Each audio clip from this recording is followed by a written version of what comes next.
Hello, I'm Sola, and since it's summer break, I decided to paint some notebooks for my classes next year just to keep me busy. I've got 12 total of them. Most of them I've already done, but this one is going to be Cottagecore themed. I did all of my sketching beforehand about a month ago because I was going to go on vacation, so I don't have any footage of that. But I thought I would record the painting process of the last 5 and just to show them and have a memory of doing them. The first one I tried to do, unfortunately, I deleted the videos of by accident.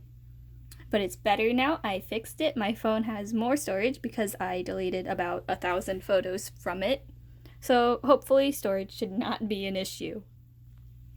So when I started this painting, I already had some paints, and I'm just using, your normal acrylic. I just have red, green, blue, yellow, black, and white, and that's pretty much it. So I have to mix all of my colors. And I already had some colors from the notebook that I did yesterday. It was ocean themed. It was pretty nice. I wish I had the painting video of, because I kind of like how it turned out. But this one's cute too. I think that was a bird. I don't know if you heard that. But yeah, these paints were from a couple days before when I'd painted it, so they were a little dry. The green was fine, but the blues here, they were a bit chunky, gotta be honest, especially this blue. I hadn't realized that I had mixed a darker blue, so I went and created another darker blue out of the really dry light blue. So it was very, very chunky and very hard to deal with. But it gave an interesting texture that I kind of like to the teacup.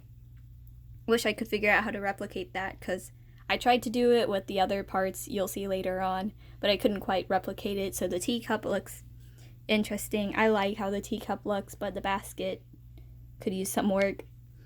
I am by no means a professional painter. I just do this for fun. I learned a little bit about drawing, but yeah, so I'm going to make plenty of mistakes and take way too long. This painting took almost 3 hours, not counting the sketching process.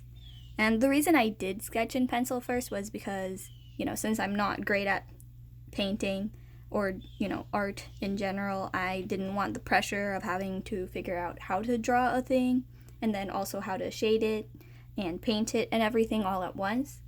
So what I did was I did some pencil lines first, and then I just kind of paint over them and using them as guidance. You can see those a little bit if you look. I've got 5 playing cards in the top there that you can see really well because that was towards the end of my pencil sketching phase and I was very tired of doing light lines, which actually ended up being to my benefit because when I was doing the notebook before this one, it was really hard to see some of my lines with the angle that I had to film from, and the light was shining on and it was just hard to see. So this one was a lot easier. I sped this footage up by 15 times, by the way, so if you slow it down 15 times to 1/15 of its speed, I think that's how it works. I actually don't know, but this is 15 times faster than the actual painting process is. And you can see me mixing my paint with the end of an old paintbrush because I don't know what to use to mix paint. I'm, again, not a professional painter, never took any painting classes except for the little ones that we had in elementary school where they were just like, don't make lines that intersect. Remember to think about perspective and distance. Right now you can see me painting, I stopped for a second, but okay, sorry. I'm painting the cards, and these are actually my favorite part of this notebook because I picked them with a special meaning in mind. The first one is the Ace of Spades, and I chose it because I identify as asexual, meaning I don't experience sexual attraction to other people. If you want more information about that, Jaden Animations, I'm a fan of her channel. She kind of recently, made a really good video explaining her journey and the meaning of asexuality and aromanticism, and it's really good, so I highly recommend it. But the other cards I picked because as I was going down the rabbit hole of, I don't even know why I went down it, but I did, And apparently there's a thing called cartomancy, which is a way of, I guess, predicting the future using just your normal deck of playing cards. And so the first one, the one right behind the Ace of Spades, I unfortunately kind of lost what it was supposed to be somewhere between the sketching and painting process. But I eventually decided it was meant to be the Four of Hearts, which represents change or travel, which is very, very it resounds.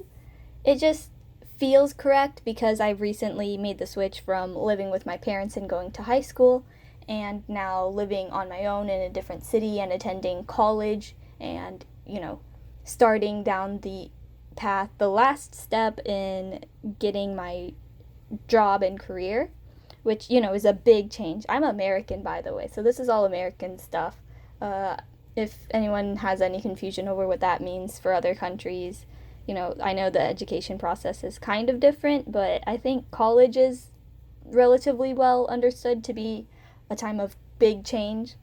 The one behind it, and I don't paint these yet, I'm going to go over once I have the red paint, but the one behind it is the Five of Clubs, and it is a sign that victory is near. I just chose it because, the Five of Clubs means new friends and support. And I chose it because, again, in college, I met a lot of people, and I didn't have the greatest time in high school. It was very difficult for me to make friends and to feel wanted in high school. But in college, I met a lot of new people, and I made a lot of friends and had tons of fun hanging out with them. Did way more social activities in college than in high school. So I chose the Five of Clubs to represent them and everything that they've done for me, and I'm really, really grateful to them. Next is the Seven of Diamonds, and it represents challenges at work. And I consider school a form of work. It's what kids do during the day. It's what, it's the child form of work. I don't think of it as, ugh, my job, how terrible, I don't want to be here. But I do think of it as work. So challenges at work for me is because in high school it was easy. My classes were easy for me, but in college, suddenly the classes, because they're twice as fast in college, and they're meant for adults and older people. So it was harder classes, and I actually did have to start studying for once in college. And then finally, we have the Ten of Hearts, and this is the only one that I chose as a look into the future. The other three were kind of just a wondering of the past, like a homage to the past, the recent past, I suppose. The Ten of Hearts means good fortune is coming, and I hope that is true. I hope my second year of college is just as good as the first, or even better. I have, things lined up. I'm excited for it, and I hope the future is good. Okay, now back to the painting stuff. Right now, as of 2 seconds ago, I was working on the slice of pie in the bottom. This one was actually the most difficult thing for me to paint, I think. I kept going back over it. The pie crust was difficult because it was brown, and I forgot that the background of the notebook is obviously brown, so brown things won't stand out. So I had a hard time making it even stand out. And then the back of the pie, I wanted it to have, the wavy texture that pies have, and it was hard to get those lines in, and the little crumblies at the top of the pie was difficult. So the crust in general was hard, but then the filling, I wanted it to be a blueberry pie because that's my favorite slice of pie, or kind of pie. But it was really hard to get the colors, and they ended up being really dark, so it's kind of hard to tell. It just kind of looks like a black rectangle, parallelogram type thing. And yeah, I wish I'd made it a little lighter. It could have been a little more purple, I suppose. On top of the pie, though, I think is really, really cute, and it turned out pretty well, is whipped cream and some berries, just because, I wanted some decoration for the top of the pie so it wouldn't be boring. I think it ended up being really cute. Oh, this one was also difficult. Right now I'm trying to make tea. It's supposed to be tea in the cup. I'll go in and... No, I already did that. Okay. I painted some steam. I like the effect that the steam made, because when you see it from one angle, you can't see it, but if you tilt the notebook, you can see it. And I like how ghostly transparency it is, but I could not get the tea color correct. Overall, though, I really like how this notebook turned out. I was doubting it at first when I first finished, but I think that's just part of the process, and now I'm a lot happier with it. I love how cute the little details are, like the caterpillar and the ladybug. It's very adorable. Thanks for watching, and tune in for the next one.